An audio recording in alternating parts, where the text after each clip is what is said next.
Halo teman-teman, kembali lagi bersama kita di Cinema Case. Bersama saya Roy Dan saya Kelvin. Nah, kali ini kita bakalan ngelanjutin yang kemarin ya. Kita udah ngomong, kita bakalan bahas yang film dengan set sempit, ya. tapi sama sekali nggak ngebosenin dan buat kita ya lumayan mikir lah ya. Kalau kita lihat dari beberapa orang di media sosial sih, bilangnya film ini bakalan bikin kita mikir banget gitu. Ternyata nggak seberat yang mereka bilang sih. Film ini itu dia film original dari Netflix dan dia punya rating di IMDb itu 5,4. Ya so-so lah ya, bisa dibilang bagus atau dibilang jelek ya kalau dari scoring ya. Iya. Yang rilis pada 4 Oktober 2019. Itu udah tahun kemarin ya sebenarnya, tapi nggak begitu lama karena sekarang masih Agustus sih ya. Nah, film ini dia disutradari oleh Vincenzo Natali. Nah, dia juga sebagai penulis dan juga sebagai eksklusif produser gitu, eksekutif produser. Memang lumayan komplit ya kerjaan dia ya. Dia komplit, pokoknya dia tiga-tiganya dikerjain dia gitu ya. Lalu sebenarnya film ini adalah adaptasi dari sebuah novel. Ya. Nah, novel ini itu adalah karya dari Stephen King dan Joe Hill dengan judul yang sama yaitu In the Tall Grass.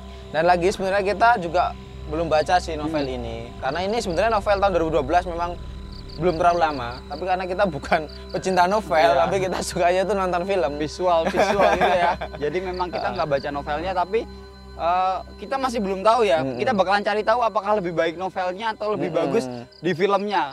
Nanti mungkin kita bakalan bahas di episode video yang lain ya. Tapi untuk sekarang ini kita bukan untuk membandingkan antara novel dan film tersebut. Nah, kita bakalan review tuntas si film ini. Yo, film ini itu sebenarnya di situ ceritanya nggak begitu kompleks sih. Iya.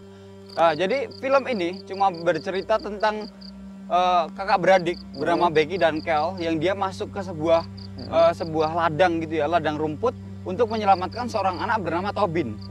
Ya cuma sesimpel itu awalnya ya. Lalu akhirnya mereka terjebak di situ, bertemu dengan beberapa orang berikutnya, lalu berusaha gimana untuk lanjutannya? Keluar. Jadi dia cuma untuk berusaha untuk keluar. Jadi gimana sih endingnya?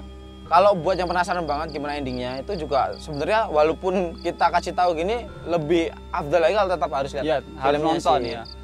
Walaupun nanti percaya deh, walaupun nonton ini ada spoilernya, kalian bakalan tetap deg-degan dan tetap mengikuti secara enjoy film ini kok. Dan bakalan tetap mikir sih. Nah, cerita ini berawal ketika si Kel dan Becky ini menuju ke San Diego untuk menyerahkan bayi dari si Becky ini ke suatu keluarga. Ya. Jadi tapi keluarga ini nggak dijelaskan secara jelas karena memang bukan ke situ sih trouble-nya. Jadi asuh gitu ya. Waktu dia masuk ke situ, waktu dia melewati suatu jalan, di situ ada gereja dan dia tiba-tiba muntah, lalu dia ada dengar orang minta tolong gitu ya. Nah, itu yang minta tolong adalah anak bernama Tobin. Sebenarnya kalau dari cerita seperti itu, nanti itu akhirnya dia juga cuma berputar-putar di dalam. Berputar-putar di dalam. Ya memang kalau dibilang agak mikir, memang awal mikir. Kita akhirnya mendapat jawaban tuh di belakang yang memang akhirnya cuma berakhir ini bukan psychological thriller, tapi ini bisa dibilang apa ya? Dia ada unsur ini sih, mistis-mistisnya ya. Ada mistisnya, ada psikopatnya juga di situ. Tapi kalau orang bilang ini mikir banget, kalau untuk saya enggak sih. Jadi lumayan gampang untuk ditangkap. Jadi ya kalau lihat sampai akhir gitu pasti paham gimana endingnya. Jadi di situ itu mereka tuh cuma berputar-putar. Terus di dalam itu juga kita sebenarnya nggak tahu sih ini itu aliran sesat atau batu alien, ramalan atau apa kita juga atau suku-suku dari alam lain kita nggak tahu. Tapi yang jelas itu di sana ada sebuah suku atau rerumputan ini sebenarnya adalah manusia. Ini adalah manusia atau makhluk astral gitu ya. Dia terus bergerak, terus di situ juga ada kayak lipatan-lipatan waktu atau lipatan tempat, ruang kayak gitulah. Pokoknya dia si rumput-rumputan ini dia cuma bisa memindahkan hewan atau manusia yang masih atau hidup. Apapun yang masih hidup, kalau yang mati enggak. Tapi yang kita bikin penasaran itu ketika di situ ada yang mati, kenapa nggak dibawa atau gimana untuk keluar gitu ya. Padahal yang bikin kita penasaran di situ kan sebenarnya dia bawa Gaga itu ternyata kalau si Toby itu kita pikir itu untuk penanda jalan. Ternyata enggak ya. Ternyata awalnya aku pikir si Toby ini dia adalah lead antagonisnya ya, nanti yang bakalan jadi permasalahan utama adalah si Toby, ternyata enggak. Ternyata dia malah jadi konklusi.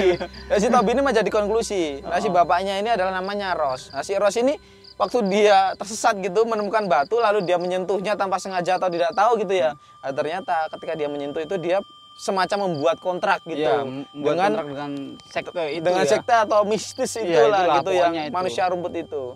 Akhirnya kalau dia mau keluar harus ada yang menggantikan. Yang menggantikan. Jadi siapapun yang membuat kontrak dengan si batu sialan itu nggak ada yang dia nggak bisa lolos atau nggak bisa lepas dari tempat itu. Gitu. Kecuali ada yang menggantikan. Ya. Nah dalam kasus ini si Ros itu kan pengen keluar dengan keluarganya. Dengan keluarganya, bareng-bareng dengan keluarganya. Makanya dia perlu ada yang menggantikan. Di sini dijelaskan ketika si Ros itu bertemu dengan anak si Tobi. Ya. Lalu dia bilang, akhirnya aku menemukanmu, ibumu sudah kebawa keluar.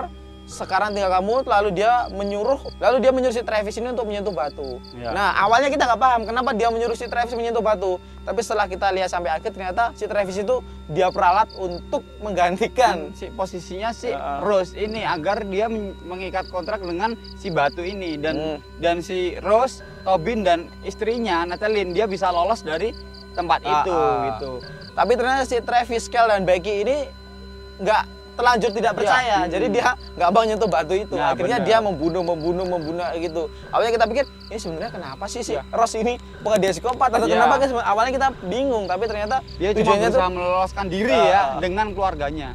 Nah di sini itu yang aneh adalah di mana si Ross ini dia bisa membunuh si Kel berkali-kali. Memang itu cukup aneh sih. Berkali-kali. Jadi kayak di situ tuh memang kayak ada time looping gitu lah ya. Jadi waktunya berputar, mati, hidup lagi. Cuman yang kita penasaran itu si Tobi itu kan waktu awal ditujuan dia menyentuh batu, tapi sampai akhir nggak ada scene dia mau menyentuh batu lagi. Jadi dia berhasil keluar. Jadi memang time loopingnya aneh atau memang time loopingnya itu kacau karena si Travis ini berhasil ngerubah pikiran si Tobi ini juga bisa juga. Tapi yang jelas di sini itu intinya adalah si Ross ini terjebak di situ dan dia itu pengen keluar dari situ. Nah, tunggu kita bahas selanjutnya di part 2 besok. Tunggu kita bakalan bahas masalah permobilan yang udah banyak tadi ya sebelumnya. Kok bisa ada mobil itu dan siapa yang pertama ke sana? Apakah Travis atau si Tobin dan keluarga atau si Carl dan si Becky? Nah, kita di situ memang sutradaranya jeli banget untuk meletakkan mobil siapa yang pertama ada di situ. Nah, kita bakalan bahas besok secara tuntas. Untuk kalian yang masih gagal paham, saksikan di episode berikutnya. Di part 2-nya kita ya. Jelaskan secara tuntas. Sekian di part ini, tunggu di part 2 dan kita bakalan bahas tuntas yang ini tadi sampai benar-benar tuntas. See you.